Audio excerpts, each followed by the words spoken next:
जुलाई में इन 4 small cap में भर भर के पैसा डाल रहे हैं इन्वेस्टर। नंबर 4 पर जो है वो HDFC स्मॉल कैप फंड है। इस फंड में जुलाई में 378 करोड़ का नेट इनफ्लो आया है, यानी इन्वेस्टर का भरोसा इस फंड पर बढ़ते हुए देखने को मिल रहा है। लेकिन इससे भी ज़्यादा पैसा अगले फंड में आया है और नंबर 3 पर जो फंड है वो बंधन स्मॉल कैप फंड है। इस फंड में करीब 396 करोड़ का इनफ्लो जुलाई के महीने में आया है और इस फंड पे भी इन्वेस्टर का भरोसा बढ़ते हुए देखने को मिल रहा है। लेकिन अभी भी टॉप 2 फंड बाकी है। जी हाँ, नंबर 2 पर जो फंड है वो ट्रस्ट स्मॉल कैप फंड है और ट्रस्ट स्मॉल कैप फंड में 469 करोड़ का इनफ्लो आया है। नए फंड होने के बावजूद भी इन्वेस्टर का भरोसा इस फंड पे ज़्यादा देखने को मिल रहा है। और अगर मैं जुलाई की बात करूं कि सबसे ज़्यादा पैसा किस स्मॉल कैप फंड में डाला गया है तो वो है जुलाई का number 1 small cap fund Invesco India small cap fund.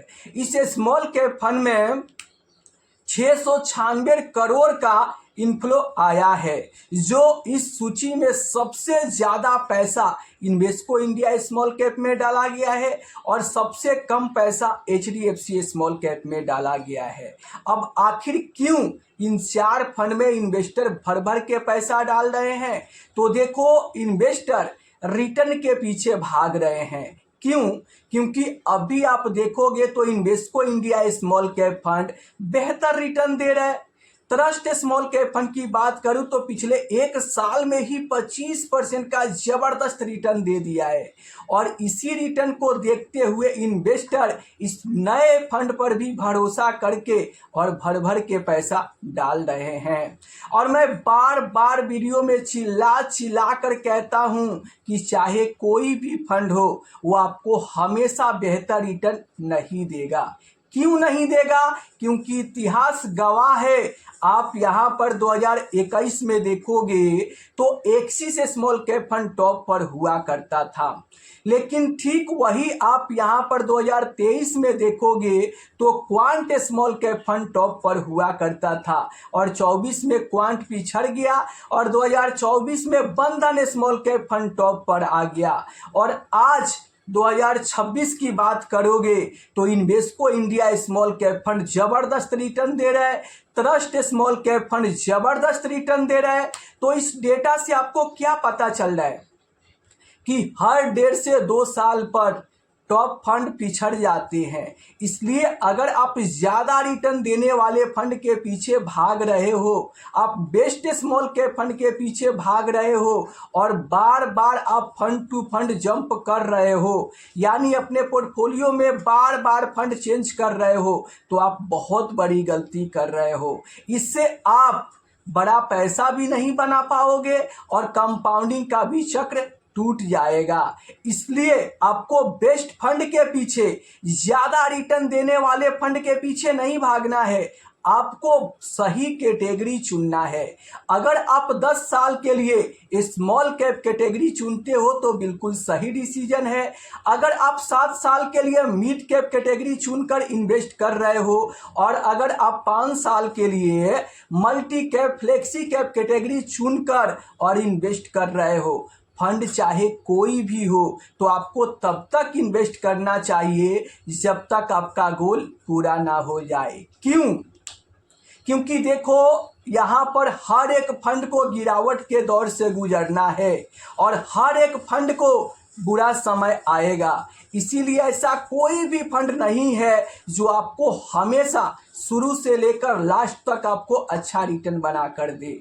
आप याद करो वो दिन कि एक ऐसा समय था कि SBI स्मॉल कैप फंड भी टॉपर हुआ करता था और आज जो भी इन्वेस्टर SBI स्मॉल कैप में इन्वेस्ट कर रहे हैं वो उसके 3 साल और 5 साल के अंडर परफॉर्मेंस को देखकर परेशान है।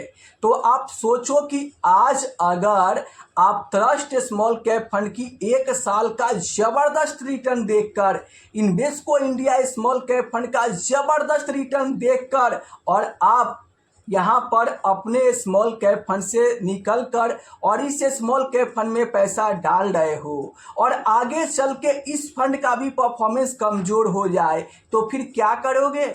अगर आप हर साल बेस्ट फंड के पीछे भागोगे तो आपको हर 1.5 से 2 साल पे फंड चेंज करना पड़ेगा और बार बार आप fund to fund change jump करोगे, बार बार फंड चेंज करोगे तो आप कंपाउंडिंग का फ़ायदा नहीं उठा पाओगे। इसीलिए आप बेस्ट फंड के पीछे नहीं, बेस्ट कैटेगरी चुनो और फंड चाहे कोई भी हो, आप तब तक इन्वेस्टेड रहो जब तक आपका गोल पूरा ना हो जाए।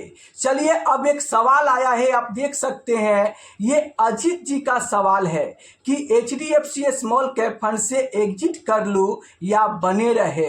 तो देखिए आप क्या सोच के HDFC स्मॉल कैप फंड में इन्वेस्ट किए थे और क्या सोच के आप इस फंड से एग्जिट करना चाहते हैं। अगर आप कारण बताते तो मैं आपकी सारी डाउट क्लियर कर देता। अगर आप इस फंड का डाउन साइड प्रोटेक्शन काफ़ी स्ट्रॉन्ग देखकर इन्वेस्टमेंट किए थे एक गोल सेट करके, तो आपको SIP कंटिन्यू रखनी चाहिए। क्यों? क्योंकि आपको बार बार फंड चेंज नहीं करना चाहिए। अगर आप बार बार फंड चेंज करोगे तो आप लंबे समय में भी बेहतर रिटर्न नहीं बना पाओगे। इसलिए अगर आप अपने गोल के हिसाब से, अपने रिस्क के हिसाब से, अपने टाइम पीरियड के हिसाब से आप इस फंड को सेलेक्ट करके और SIP कर रहे हो तो आपको तब तक SIP करना चाहिए जब तक आपका गोल पूरा ना हो जाए। मैं बार बार बोलता हूं कि फंड टू फंड बार बार जंप मत करो, आप बार बार फंड में बदलाव मत करो, इससे इन्वेस्टर को नुकसान होता है। जी हाँ, देखो कोई भी फंड हो, अगर आप उस फंड में लंबे समय तक बने रहते हो तो वही फंड आपको बेहतर रिटर्न बना कर देगा। मान लो कि आज investor SBI small cap fund को लेकर, केनरा विवो को स्मॉल कैप फंड को लेकर परेशान है और मान लो कि इस फंड से आप निकल कर किसी दूसरे फंड में इन्वेस्ट करने लगे और आगे चल के यही फंड अगर बेहतर परफॉर्मेंस करने लगे तो फिर आप उसका फायदा नहीं उठा पाओगे।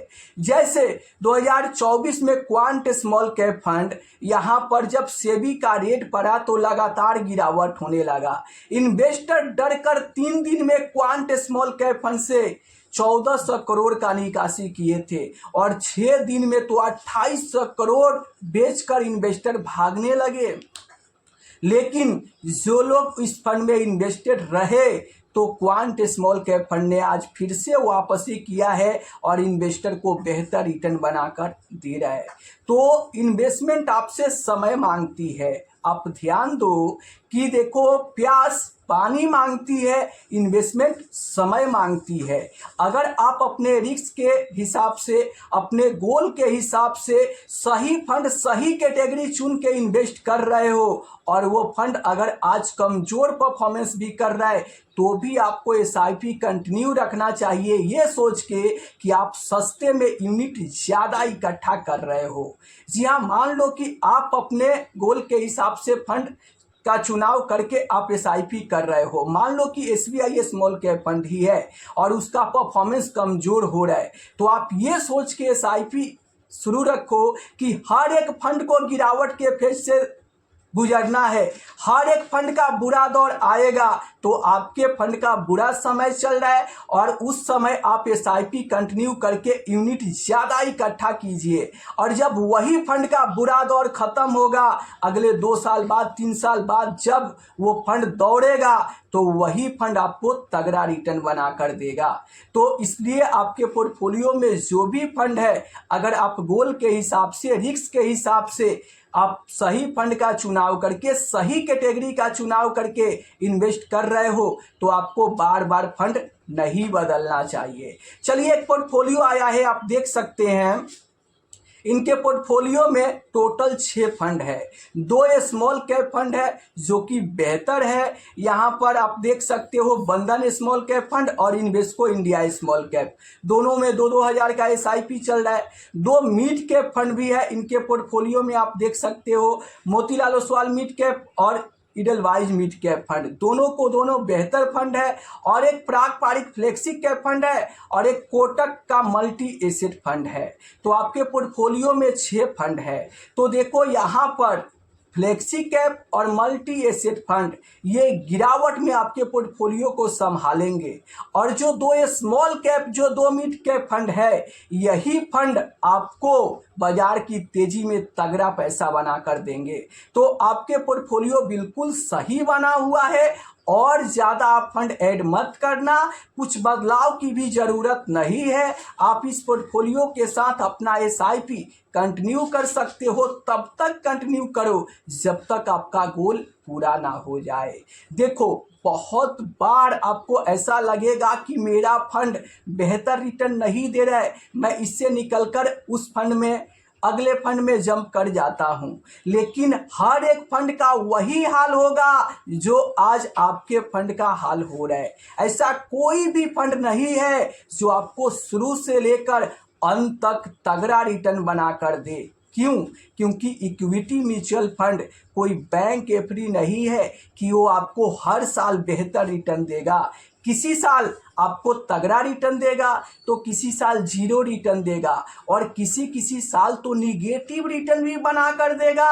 और इसी बीच अगर आप लंबे समय तक बने रहते हो, स्मॉल कैप में 10 साल, मिड कैप में 7 साल, तो वही फंड आपको लंबे समय में बेहतर रिटर्न बना कर देगा। शुरू में कंपाउंडिंग सोई रहती है, रिटर्न बोरिंग लगती है, आपको लगेगा कि पैसा धीमा बन रहा है, लेकिन जैसे जैसे आप यहाँ पर 5 साल पार करोगे, उसी पोर्टफोलियो में आपके तगड़ा रिटर्न बनने लगेंगे। तो अगर आप चाहते हो जबरदस्त पैसा बनाना, तो आप जल्द से जल्द इन्वेस्टमेंट करो, ज़्यादा से ज़्यादा निवेश करो और लंबे समय तक आप बने रहो। गिरावट पर कोशिश करो लमसम करने के लिए, यही तरीका है म्यूचुअल फंड से ज़्यादा पैसा बनाने का।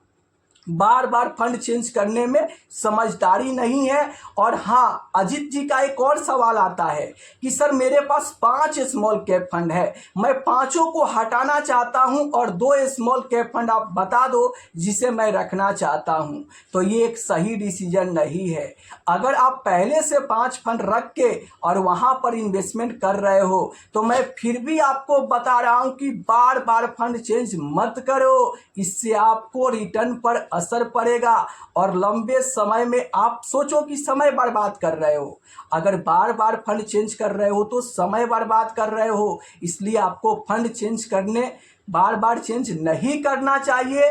और अगर आप एक बार अपने गोल के हिसाब से फंड चुनकर इन्वेस्टमेंट कर रहे हो, तो आपको तब तक इन्वेस्टमेंट करना चाहिए जब तक आपका फंड आपका गोल का पूरा ना करवा दे। देखो, उसी बीच बहुत साल आपके फंड आपको निराश करेंगे तो किसी साल तगड़ा रिटर्न बना कर देंगे। इसी दौरान अगर आप यहाँ पर लंबे समय तक इन्वेस्टेड रहते हो, तो वही फंड आपके गोल को पूरा करवाएंगे। अगर आप चाहते हो कि 1 साल 2 साल पहले ही गोल पूरा हो जाए, तो आप उसी फंड में SIP के साथ साथ गिरावट पे लमसम कीजिए और सस्ते NAV में यूनिट इकट्ठा कीजिए। ये ही तरीका है जो आपके गोल को 1 साल 2 साल पहले कंप्लीट करवा सकता है। तो इस वीडियो को लेकर आपकी क्या राय है, नीचे कमेंट बॉक्स में जरूर आइए और अपनी राय नीचे कमेंट बॉक्स में दीजिए। और वीडियो अच्छा लगा है तो वीडियो को लाइक कर दीजिए, चैनल को सब्सक्राइब कर दीजिए। फिर मिलते हैं हम किसी अगले वीडियो में, तब तक के लिए जय हिंद, जय भारत।